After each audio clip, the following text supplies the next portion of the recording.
Welcome to this week's episode of Metagame Minute, Hey! your once weekly follow-up podcast to your favorite Dungeons & Dragons show and the number one in the United States of America and the world, Chaotic Amateurs. We're going to talk about what just happened in the last episode that you just listened to on Monday or Tuesday or Wednesday. It's now Thursday. Let's go in regular horn order. Milo, Mr. Ball, playing ball with Professor Tiernan. Making Riff sweat a little, saving my bacon with the teleportation circle. You did a lot of heavy lifting. I was also going to ask you to draw a picture of a man so I could put a bounty on him, but didn't get to do that, unfortunately. So I could probably forge a picture if we had like another picture of him, but as an artist, I'm not really that capable. I could probably work it out, you know? Yeah, exactly. We'd take a couple tries, you know? It wouldn't have to be the first one. Makes a bronze sculpture of him. I mean, I would probably be better at that. Have you seen this thief? This is how we put up bounties from Chateau de Magnus, is we just erect bronze busts in the town square with the placard reads, you know, wanted dead or alive. That is so cool. That's so dope. That exists somewhere in my world now. That would be pretty badass. Like the bronze City of Shakespeare Brass, heads or that's whatever, how you they know? do wanted posters. They just, construct bronze statues. Yeah, why not? I love it. The opulence. Yeah. Tiernan though. I thought about it, and like I was considering this ball arc where he doesn't trust people. And like as I thought about it over a couple of days when we weren't playing, I was like, no, that's not how I want to play my character. I don't like that kind of D&D. I like sharing shit. So I decided, regardless of the circumstances that occurred, he's going to remain true to his ideals, and he is supposed to share this information with Usama, and Tiernan is the person that is doing this work. So I made the decision, no, I'm gonna help Tiernan regardless. So that was kind of an interesting like thought game that I kind of had with myself over the break. Well, those kinds of decisions are fun too, because they feel real, because Ball did have this kind of slap in the face moment where he is forced to reconsider it, and you did reconsider it, and you tried it a little bit and it didn't feel good. Like that's like a real life thing that people do. So like those moments feel really good. Yeah, and the interaction where we were talking about stuff, and Ball was the one that kind of spoke up, like, should we be telling him this, guys? I don't know. And yeah, that just felt wrong. It didn't sit well with him, and it didn't sit well with me. Yeah. So I figured when we were doing that episode, I figured if Ball is hesitating for some reason, there must be a good reason for it, and I'm just going to follow suit because I don't care. Yeah. He is the player. I definitely think like he's not the most trustworthy to have that information, because like he's doing some kind of like sketchy stuff with these Warforged bodies, and I don't really trust him that much. And he does seem to have his ego tied up into it a little bit too, which is a problem. Yeah, he doesn't seem as tied to Usama as like I would like him to be. But Ball just didn't see it that way. So yeah, it was especially at the mention of Julia's name, he really went off. And when somebody gets into a pissing contest like that, that's when they're going to make the worst decisions when it comes to the type of work that he's working with. So yeah, like you said, his ego is kind of on steroids right now. Yeah, fucking with Riff was fun. Seeing her get all pissed off and huffy and like wanted to leave and stuff. I'm like, okay, yeah, we're gonna fuck with Riff in a bit. I'm just gonna hang out in here for a while. Maybe she'll leave, and I could just teleport us back, and she can walk back. That was so funny. That was hilarious.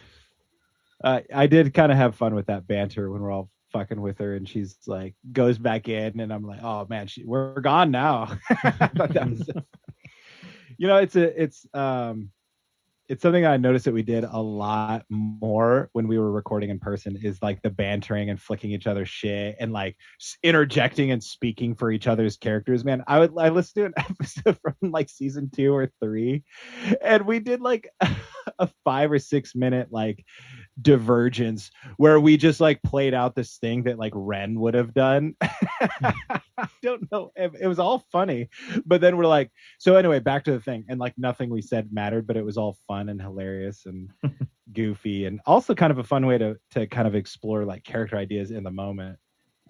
That's what happens when you have a guy with ADHD as your DM. I'm like, I'll go down whatever path you want. Yeah. Like, I had so many funny jokes today. I was thinking about that because I was like, the moment passed and I couldn't force it in the Zoom call, you know? So then I was like, I guess it's gone. And I was like, oh man, like that used to not ever happen.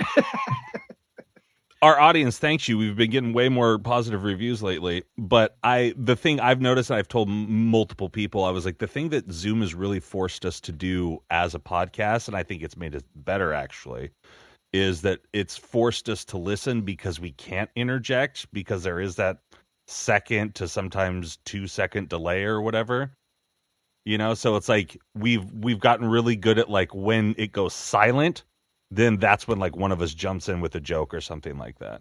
Yeah. And then Milo, one more thing is I wanted to ask you about the components, because like I remember this being a key thing, but like what, you know, they all felt oddly specific. Like I don't know. It's anyone that listened to my dream episode, that's where okay. it comes from. I created the teleportation spell in my dream episode. Oh, and that's right. That was the wording that I used to initiate the teleportation. It's like, no, we're not going back. So it's gonna be kind of funny every time we teleport back to the chateau. It's like, this isn't gonna work. But it yeah. does. I was totally forgot that. It's like as soon as you said it, I was like, oh yeah, I remember that. But you were like bracing us for it. I was like, oh god, what's it gonna be? You know, like orcs aren't people or something. You know, like, They're not. They're orcs. Yeah, they're green-skinned lizard milkers. Hey, you're a half orc, which means you're half human. Also, with you seated like that, Caleb, you look like you've got like broken dark angel wings. Like, yeah. No, that's Otto. That's the imp. yeah, Ollie. Ollie. Yeah, sorry. Otto's the real one, the real That's little imp. Okay, who's next? Caleb, I guess you've talked enough already, but whatever. Here we are. Yeah. What did you do? I animated that arm. Yeah, I animated that arm in Tiernan's thing. I gave him some moss, which we found out plumped up quite a bit. What about these guys that split this rock? Does that irritate you? Yeah, but I haven't really had time to really think about it. I'm just kind of taking stock. I'm excited about my new machete. See what that does. Sure. Probably chops things. Yeah, same as before, but 20 better. chop damage. And yeah, I'm happy to be back at the chateau and checking in and seeing what happened while we were gone. See what kind of mischief, you know, Ferris Bueller style, people were getting into. Yeah. Before I forget, Alex, I do have access to Arcane Lock, so that should make it easier. Cool, perfect. I was gonna have you, find somebody that had it to be able to do it, but if you've got access to it, easy enough to do.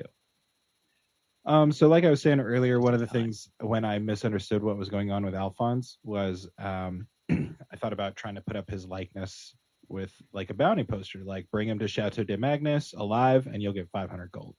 And I thought that could lead to some fun interaction later on, but turns out he's still a prisoner, so no big deal. I am a little bummed about this fake garbage he's wanted in the capital.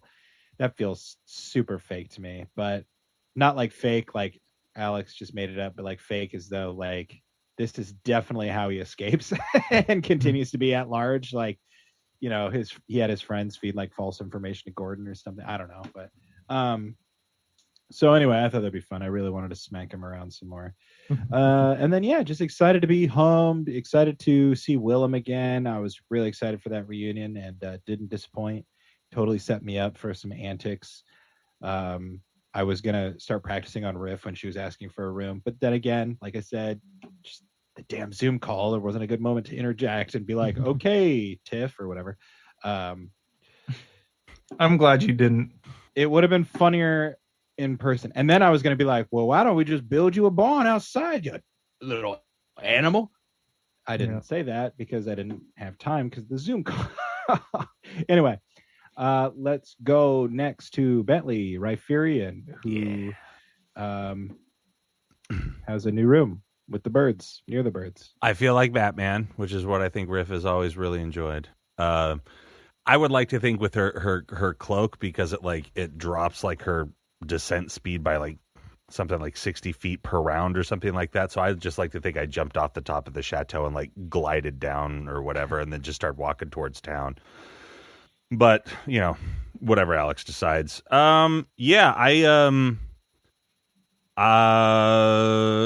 Riff has, like I said, I've got like a whole note card here of stuff that like Riff wants to do, and Riff is tired of listening to you people talk and does not care anymore. So just wanted to get out of there, just wanted to leave. And also, in a little bit of Riff's heart, she wants to, like, Mr. Wolf to like have something to do. Like she wants him to like be able to. She wants to further this adventure so you guys can shut up and he can smash some more crap. Because if I'm bored, then he's definitely bored. Because I like sitting and reading in quiet. And, not saying that Wolf is like a complete Neanderthal or anything like that, but I know that he's probably less likely to want to sit in silence and read and journal and do whatever. And he probably wants to smash some stuff. So I was like, let's get it going. Journaling might be a good idea for him. Yeah, I mean, he does seem to be pretty troubled. Yeah. He wouldn't have had a cry in his room. He'll be fine. But yeah, I'm very excited Just talk to somebody to do the three things that the three things that I have or the four things that I have written down. Whether I'll get to them all in any reasonable fashion or whatever is beyond me. But like I do have some very cool stuff that I want to do, and I'm very excited to be back into a town where I can like make it happen. And yeah, I don't know. I'm excited to see what happens next. I enjoyed that thing with Mr. Ball, just because like she definitely got annoyed and like stomped out, and then came back in, was like, like not taking a joke well or whatever, and then just getting, because I mean she is 12. And with Tiernan, I was gonna ask Mr. Ball, because I kind of heard it in the episode. And like Alex like reiterated it. Did you, Milo, forget that he's the reason we're there? Because like you said something and he goes, well, I'm the reason that you said something about like, remember the college? He's like, yeah, I'm the one that sent for you. So like, of course, I was just reminding him to make sure to put it in his report. Oh, gotcha. I brought him this. Mm-hmm. Oh, gotcha. Yeah. I just didn't it just read to me like you forgot that he was the reason we were there, but it's all good. I'm excited to see what he does, because like I gave him like my notes, like my crib sheet on like how I thought that mage's language was like, so I'm excited to see, maybe he'll send something back with the robot. Maybe the robot doesn't, or the soul thing that Mr. Wolf commissioned or whatever, maybe that doesn't come back. Yeah. Maybe he screws us over. I don't know. So that's all very cool. I definitely feel like there's room for him to screw us over a lot, but then we just go exact our retribution from him, and it's also all better. I never, as Riff, I never got the idea, like, and again, I don't have the emotional connection to some of the characters do. I never got the idea that he was like, you guys always seem to think that he was like doing something nefarious or like trying to get these things to work and trying to do all this weird stuff. And Riff always thought it's like he's working with what he's got. These are the tools I have to work with. And he's reverse engineering this robot stuff. So like when Scory dropped that stuff on him, he goes, how did this, like, I thought this was the only way he could do it. Like, I think he's just trying to figure out how the technology works. What he does with it, I don't know. But like Riff never gets it, never gotten the idea. That's where the issue comes in. We don't know what he's going to do with that information after he gets it. Right.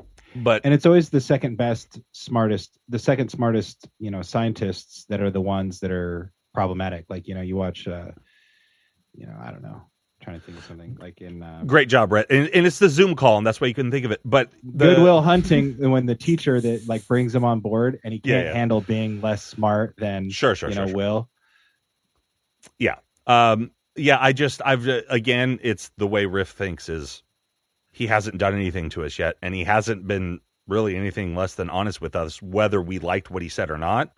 So it's like, maybe he'll come back and murder us, and we'll have to murder him again in 15 episodes. But at this point, here's how the language works. See ya. It's just like how we thought we could trust Julia. Yeah, exactly the same thing with Julia. Yeah. It's just people who are working with things that we don't quite understand, and they have their egos tied up, and they want to be the best, or they want to be the smartest, or they're upset that somebody's better than them. You can't trust those people. Yeah, we don't really necessarily always have a choice in the matter. Like, we were sent to work with this person. We got to work with this person. Yeah. Mr. Wolf, I'm excited to kind of see what happens with like the Florian thing. Mm-hmm. That's cool. Do you think that that's going to come back and benefit us? Do you think there's going to be some hang up that we didn't expect, or that like we are all thinking that Tiernan's going to screw us somehow? Yeah, I don't know what's going to happen. We'll see. Yeah, I have no real guesses. So whatever happens, I guess. And then we'll go from there. If Wolf could have his way in the next episode, what would Wolf be doing? I don't know. You're the worst. Throwing you some softballs here. I even tried to remember things you did, and I never do that. Probably, I don't know, staking out. Oh yeah, the catching poachers. those poachers, I guess. Training soldiers. Something like that. Probably. I dig it. Yeah. Out in the woods at night, using your sweet axe to glow in the dark and just murder people. Yeah. Sounds pretty on par with my character. I dig it. I really dig it. Well, unless there's anything else you want to add. No. Okay. Alex, did we beat your game by teleporting past half of it? I've been just trying to pull up all the notes for this place while you guys have been talking. Because I need to pull up, all this stuff. There's all kinds of stuff here. So yeah. You beat my game. Good job. Thank you. Roll credits. Cool. Okay, Podcast everybody. over. We won't be back on Monday, except we will be. So tune in and find out what happens in the sequel to this episode. That's all we got time for. This has been Metagame Minute. Grab your sword, keep on adventuring.